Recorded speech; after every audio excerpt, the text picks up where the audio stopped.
Apunté el arma y no temblé porque la Sofía que él conocía ya estaba muerta. Le disparé a mi esposo y no me arrepiento. Hay noches en las que despierto con las manos manchadas de sangre que ya no está ahí. No la sangre de Marcos. Esa se lavó hace meses. Es la sangre de la mujer que era antes de encontrar ese teléfono en su escritorio. Antes de descubrir que los últimos 5 años de mi vida fueron una mentira tan perfecta que casi me convenzo de que el amor puede construirse sobre cadáveres. Cuando apunté el arma hacia él esa noche, no temblé. Debería haberlo hecho. Las mujeres como yo, las que creíamos en los cuentos de hadas hasta los 30, deberíamos temblar antes de destruir todo lo que conocemos. Pero yo no temblé porque ya no quedaba nada de la Sofía que se casó con él. Esa mujer murió el día que vi las fotos de las otras. Las otras que también creyeron que eran especiales. Las otras que también pagaron el precio de amar a un hombre que coleccionaba corazones como trofeos. No disparé para matarlo. Disparé para matarme a mí misma.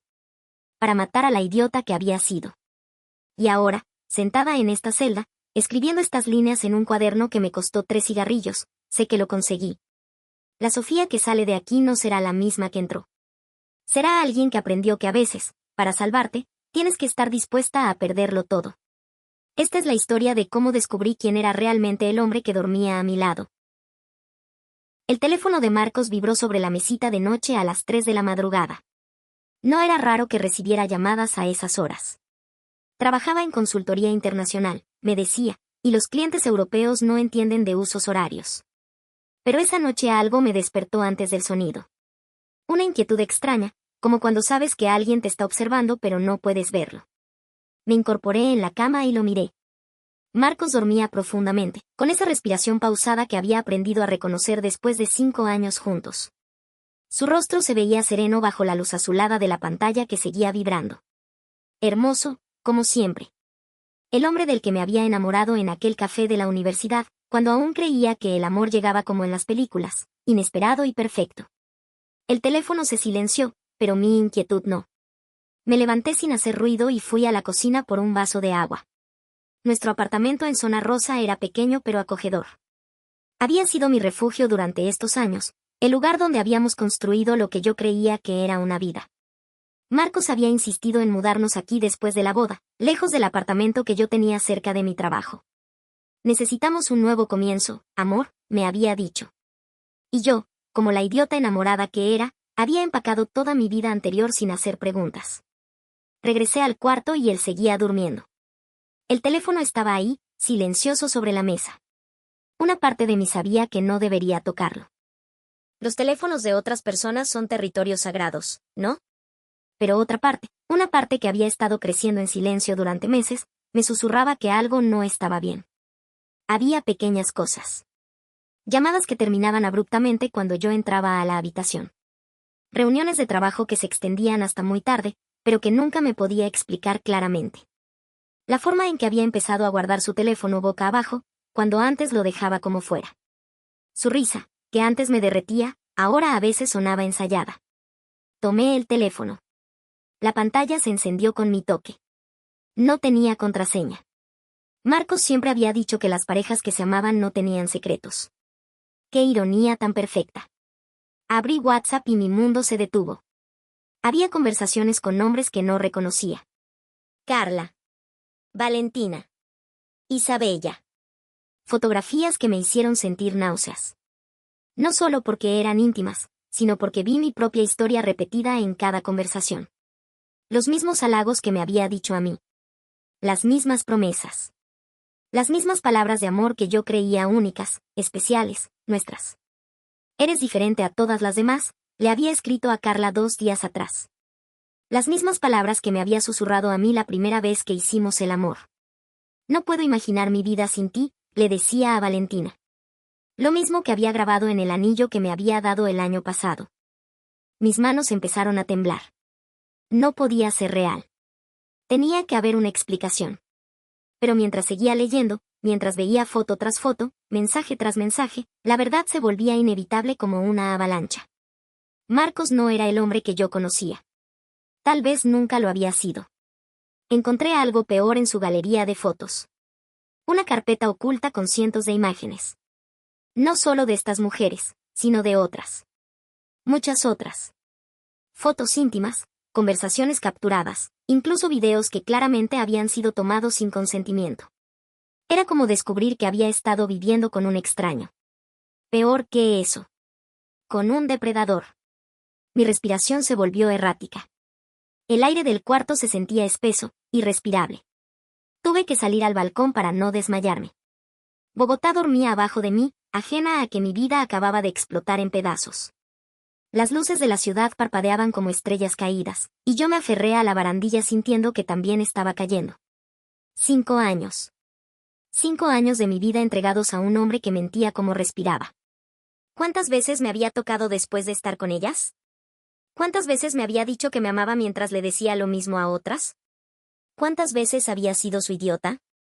Regresé al cuarto. Marco seguía durmiendo, ajeno a que acababa de convertirse en un extraño para mí. Guardé el teléfono exactamente donde estaba y me senté en el borde de la cama, mirándolo. Su rostro perfectamente simétrico, su cabello que siempre olía a ese champú caro que yo le compraba. Sus manos, que conocía cada cicatriz, cada línea. Esas mismas manos habían tocado a todas esas mujeres. Esa misma boca había mentido con una facilidad que me aterraba. No pude volver a dormir. Me quedé ahí sentada hasta el amanecer, viendo cómo la luz empezaba a filtrarse por las cortinas, pintando su cara con un resplandor dorado que antes me parecía angelical. Ahora solo veía a un extraño durmiendo en mi cama. Cuando despertó, me sonrió con esa sonrisa que solía derretirme. «Buenos días, amor», murmuró con voz ronca. «¿Dormiste bien?» Lo miré directo a los ojos y por primera vez en 5 años, vi realmente lo que había ahí. Nada. Un vacío perfecto cubierto por una actuación tan pulida que había engañado no solo a mí, sino aparentemente a docenas de mujeres. Perfectamente, le mentí. Y así comenzó mi descenso al infierno de descubrir quién era realmente el hombre con el que me había casado. Mi familia vivía en Medellín y apenas hablábamos. Me había convertido en una isla, exactamente como él había planeado. Recordé a Patricia, mi compañera de trabajo antes de que yo renunciara para enfocarme en el matrimonio, otra de sus brillantes sugerencias. Patricia era abogada, práctica, directa. Si alguien podía ayudarme a entender en qué lío legal me encontraba, era ella. La llamé desde mi celular mientras Marcos estaba en la ducha. «Sofía, qué sorpresa». «¿Cómo estás?», su voz sonaba genuinamente contenta de escucharme. «Patricia, necesito tu ayuda».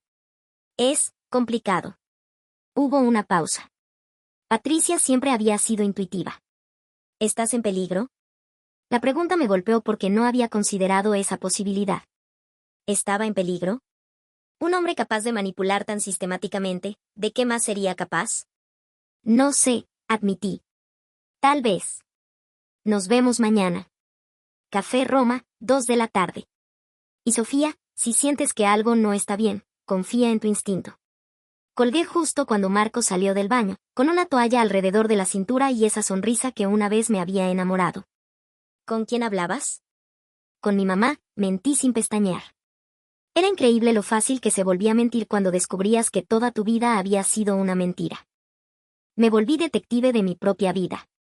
Durante las siguientes 2 semanas, mientras Marco seguía con su rutina normal, desayunar conmigo, besarme antes de irse al trabajo, regresar con historias de su día que ahora sonaban a guión mal aprendido, yo me dediqué a desentrañar la red de mentiras en la que había estado viviendo.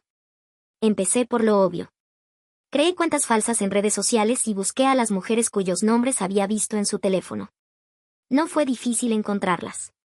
Carla trabajaba en una agencia de publicidad en el norte de la ciudad. Valentina era profesora de yoga. Isabella tenía una floristería en Chapinero. Todas eran hermosas, inteligentes, exitosas. Todas parecían felices en sus fotos públicas. Pero cuando logré acceder a información más personal, y me sorprendió lo fácil que fue, la gente comparte demasiado en Internet, empecé a ver un patrón que me heló la sangre. Carla había estado en terapia psicológica durante el último año. En sus publicaciones más antiguas se veía radiante, llena de vida. Las más recientes mostraban a una mujer claramente deprimida, aunque tratara de ocultarlo detrás de filtros y sonrisas forzadas. Valentina había cerrado su estudio de yoga abruptamente 6 meses atrás.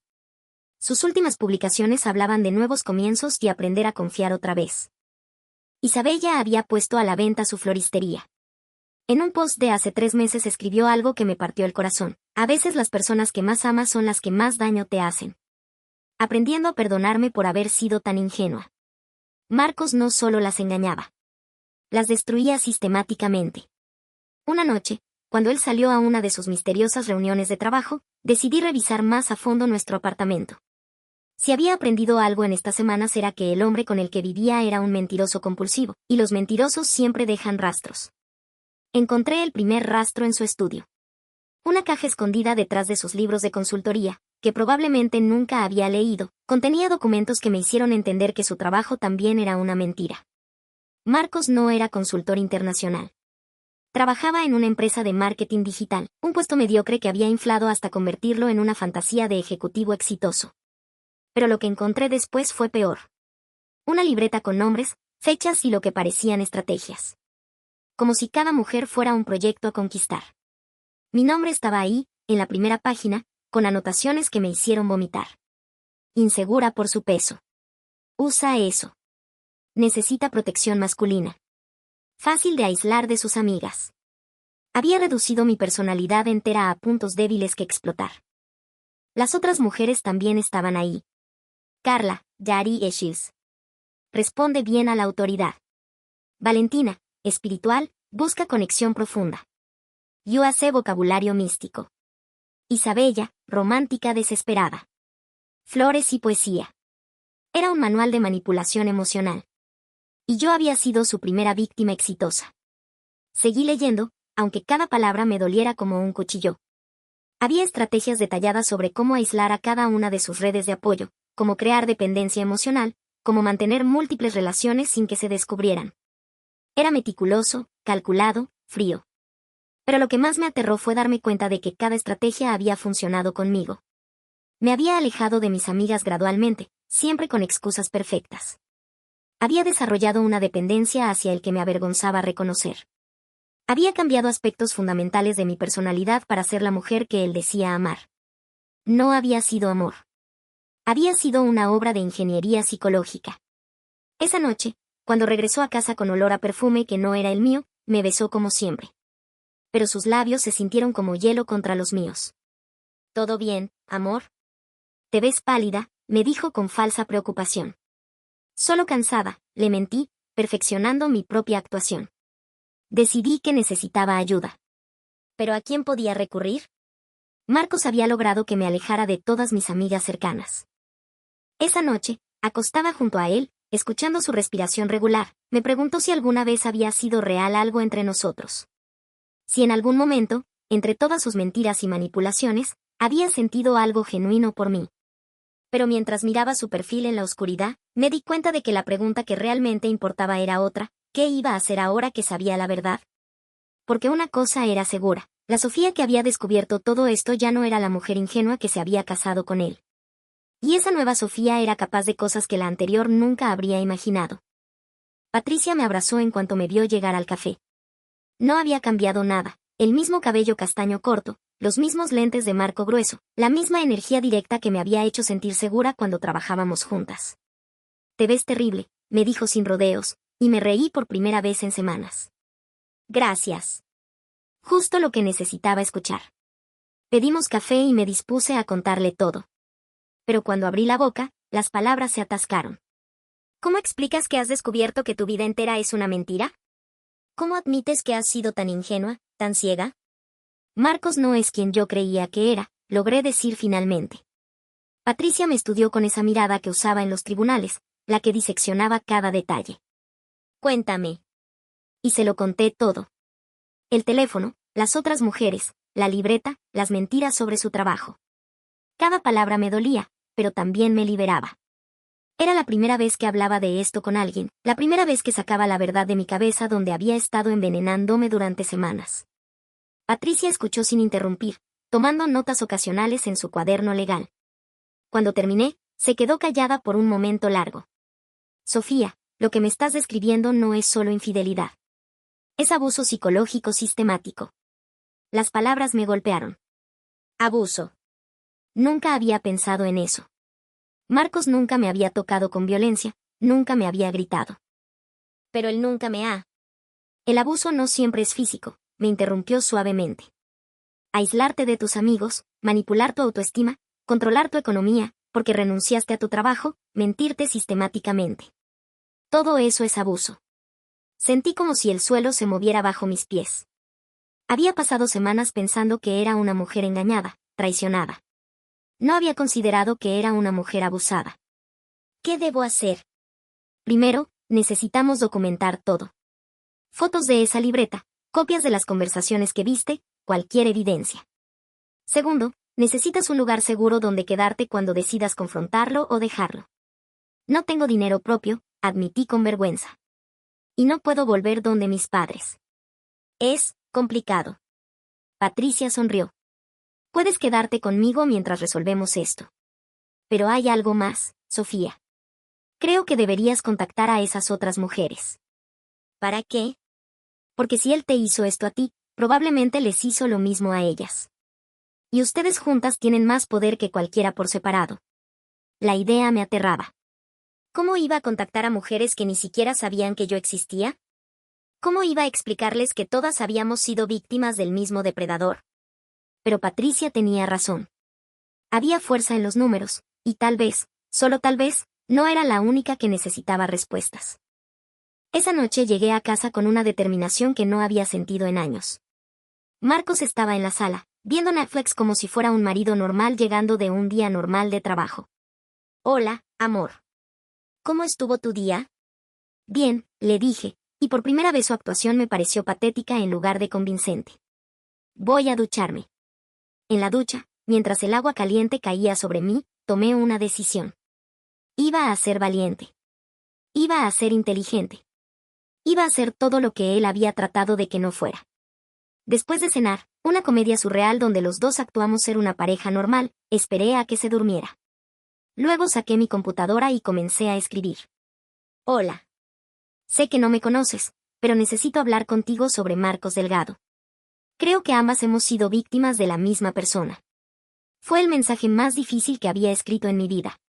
Lo personalicé para cada una, Carla, Valentina, Isabella, agregando detalles específicos que había visto en sus conversaciones para demostrar que sabía de qué hablaba. Envié los mensajes a las 3 antes de perder el valor. Al día siguiente, mientras Marcos fingía ir al trabajo, recibí la primera respuesta. Era de Valentina. Dios mío. Pensé que era la única. Mi corazón se aceleró. Le respondí inmediatamente, y pronto estábamos intercambiando números de teléfono. Ella me contó su historia, 6 meses de relación intensa, promesas de futuro, y luego el descubrimiento de que tenía otra novia seria. Su mundo se había derrumbado, había perdido su negocio por la depresión, había estado en terapia tratando de entender cómo había sido tan ciega. Él me decía que era diferente a todas las demás, me escribió. Que nunca había conocido a alguien como yo. A mí me dijo exactamente lo mismo. Carla respondió esa tarde. Su historia era similar pero más oscura. Marcos la había convencido de prestarle dinero para un negocio seguro. Nunca se lo había devuelto. Cuando ella lo confrontó, él la había hecho sentir como si fuera una novia tóxica y controladora por pedirle su propio dinero de vuelta. Isabella tardó más en responder, pero cuando lo hizo, su mensaje me partió el corazón. Pensé en suicidarme cuando descubrí quién era realmente. Me había hecho creer que era loca, que mis sospechas eran paranoia. Gracias por escribirme. Por primera vez en meses siento que no estoy loca. Esa noche, las 4 tuvimos una videollamada que cambió todo. Ver sus rostros, escuchar sus voces, entender que no era la única que había sido tan completamente engañada, me dio una fuerza que no sabía que tenía. No éramos mujeres estúpidas. Éramos mujeres inteligentes, exitosas, que habíamos sido víctimas de un manipulador experto. Y juntas íbamos a asegurarnos de que nunca más pudiera hacerle esto a nadie. ¿Qué hacemos ahora?, preguntó Carla. Miré sus rostros en la pantalla, estas mujeres que hasta hace una semana eran extrañas para mí y que ahora se sentían como hermanas de batalla. Ahora, dije, lo destruimos. Planeamos todo durante una semana. Nos reuníamos en el apartamento de Patricia mientras Marcos creía que yo estaba haciendo mandados o visitando a mi madre. Por primera vez en años, tenía una vida secreta propia. Valentina resultó ser sorprendentemente estratégica para alguien que enseñaba yoga. Carla tenía contactos en medios que podrían ser útiles más adelante. Isabella conocía los lugares que él frecuentaba porque había estado siguiéndolo obsesivamente después de su ruptura, algo que antes me habría parecido perturbador, pero que ahora entendía perfectamente. El plan era simple, confrontarlo con evidencia irrefutable cuando no pudiera escapar ni mentir. Patricia había investigado y descubierto que algunas de las cosas que Marcos hacía eran delitos. Las fotos tomadas sin consentimiento, el fraude financiero con Carla, el acoso después de las rupturas. No era solo un rompecorazones, era un criminal. Necesitamos más evidencia, había dicho Patricia. Lo que tenemos sirve para un caso civil, pero para uno penal necesitamos más. Ahí es donde entré yo. Era la única que todavía tenía acceso a su teléfono, su computadora, su vida privada. Era la única que podía conseguir lo que necesitábamos. La noche elegida fue un viernes. Marcos había salido con sus amigos del trabajo, otros que existían solo en su imaginación. Antes de irse, me había besado en la frente con esa ternura falsa que ahora me repugnaba. No me esperes despierta, amor. Podríamos llegar tarde. Ten cuidado, le dije, perfeccionando mi propia actuación. En cuanto se fue, las otras llegaron. Ver a estas mujeres en mi apartamento, en el espacio que había compartido con él, se sintió como un exorcismo. Empezamos por su computadora. Marcos era meticuloso pero arrogante. Tenía carpetas organizadas por nombres, fechas, incluso por nivel de dificultad de cada mujer. Encontramos conversaciones con al menos 20 mujeres diferentes de los últimos 2 años. Algunas duraban meses, otras solo semanas. Todas seguían el mismo patrón. Dios mío, murmuró Carla viendo su propia carpeta. Hasta clasificó nuestras fotos íntimas por fecha. Isabella encontró algo peor, videos grabados sin consentimiento durante encuentros íntimos. No solo los nuestros, había docenas de mujeres que no sabían que habían sido filmadas. Esto es pornografía no consensual, dijo Patricia con voz tensa. Es un delito grave. Documentamos todo. Fotos, screenshots, copias de archivos. Patricia se encargó de hacer todo legalmente admisible. Cada pieza de evidencia estaba fechada, firmada, respaldada. Pero yo quería más. Quería que pagaran no solo legalmente, sino personalmente. Quería que sintiera una fracción del dolor que nos había causado a todas. Sofía, me advirtió Patricia viendo mi expresión, sé lo que estás pensando. No hagas una estupidez. Pero ya era tarde. La rabia que había estado conteniendo durante semanas se había convertido en algo frío, calculado, implacable. Esperamos hasta que Marcos regresó. Eran las 2 de la madrugada y llegó borracho, tambaleándose, con olor a perfume barato. Probablemente había estado con otra de sus víctimas potenciales. Sofía, ¿por qué hay luces encendidas?, gritó desde la entrada. Estoy en la sala, le respondí con voz calmada. Entró y se detuvo en seco al ver a las otras 3 mujeres sentadas en su sofá, mirándolo como las furias griegas que éramos.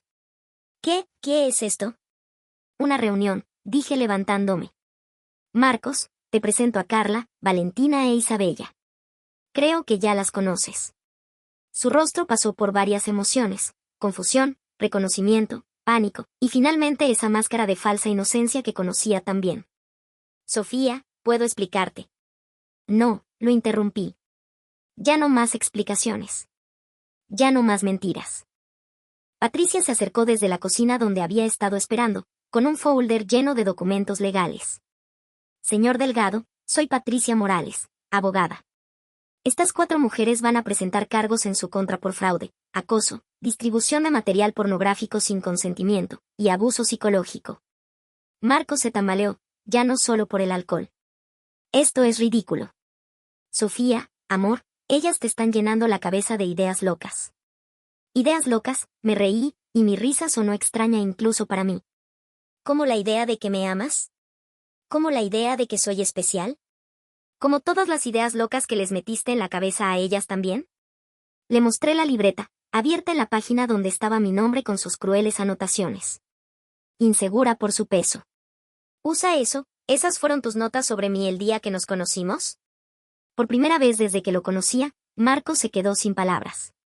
Su máscara se desplomó completamente y pude ver lo que había debajo, un hombre pequeño, cobarde, que había construido su ego aplastando a mujeres que eran infinitamente mejores que él. Sofía, por favor. No, dije, y mi voz sonó más fuerte de lo que había sonado en años. Se acabó. Mañana mismo presento la demanda de divorcio. Patricia ya tiene todo listo. Y la próxima semana, todas nosotras vamos a la policía con esto. Le mostré las copias de todos los archivos que habíamos encontrado. Cada mujer que lastimaste va a saber la verdad. Sus familias van a saber la verdad. Tus amigos reales, si tienes alguno, van a saber la verdad. Marcos me miró como si no me reconociera. Y tenía razón. Ya no era la mujer que había manipulado durante 5 años. Tienes 1 hora para empacar y salir de mi apartamento, le dije. Si no lo haces, Patricia va a llamar a la policía. Este apartamento está a mi nombre también. En realidad, no, intervino Patricia. Sofía revisó los documentos. El apartamento está únicamente a su nombre. Usted solo está en el contrato de arrendamiento, que ella puede terminar cuando quiera. Otra mentira desmoronándose. Ni siquiera era dueño de nada real. Marcos nos miró a las 4, y por un momento vi algo peligroso en sus ojos. Valentina debe haberlo visto también porque se tensó. No se te ocurra hacer nada estúpido, le advirtió Carla. Patricia ya envió copias de todo a sus socios. Si nos pasa algo, sabrán exactamente dónde buscar. Él sabía que había perdido. Empacó algunas cosas en silencio mientras nosotras lo vigilábamos. Cuando terminó, se detuvo en la puerta. Esto no termina aquí, Sofía. Tienes razón, le dije. Recién comienza. Y cerré la puerta en su cara. Por primera vez en meses, pude respirar completamente en mi propio hogar. La paz duró exactamente 3 días.